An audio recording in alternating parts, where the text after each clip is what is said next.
Okay, today Lazy Joe will do Spanish omelette.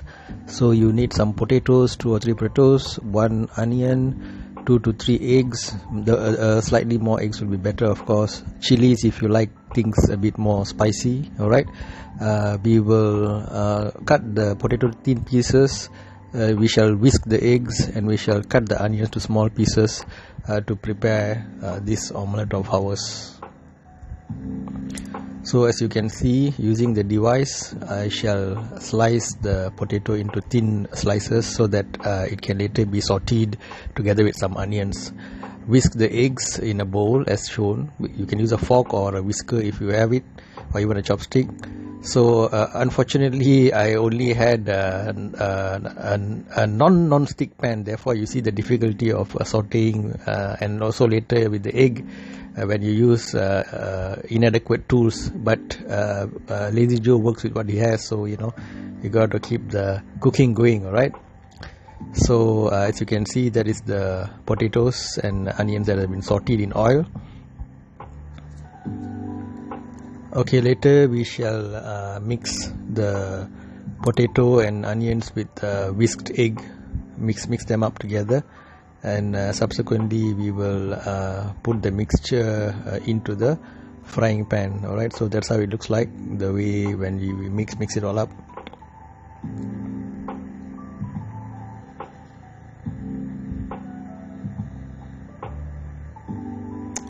Alright, so we take the mixture and then we will pour it into the frying pan. Guys, try to get a proper non-stick pan, especially when working with eggs, right? Otherwise you'll find it difficult later.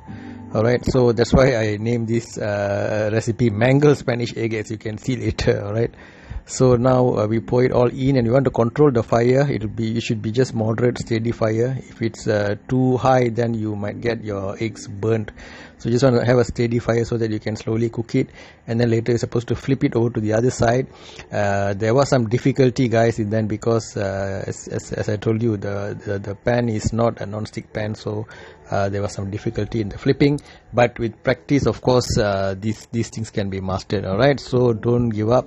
Always be motivated and keep practicing, and then you will be able to get a nice, beautiful looking Spanish omelette. But mangled Spanish omelette can taste good too, So if your aim is to eat for your own self, the looks doesn't matter so much. So you can see me using a spatula that I have to try to loosen up the bottom part so that I can put it on the plate, flip it and put it on the plate. I'll show you in a while how it's done.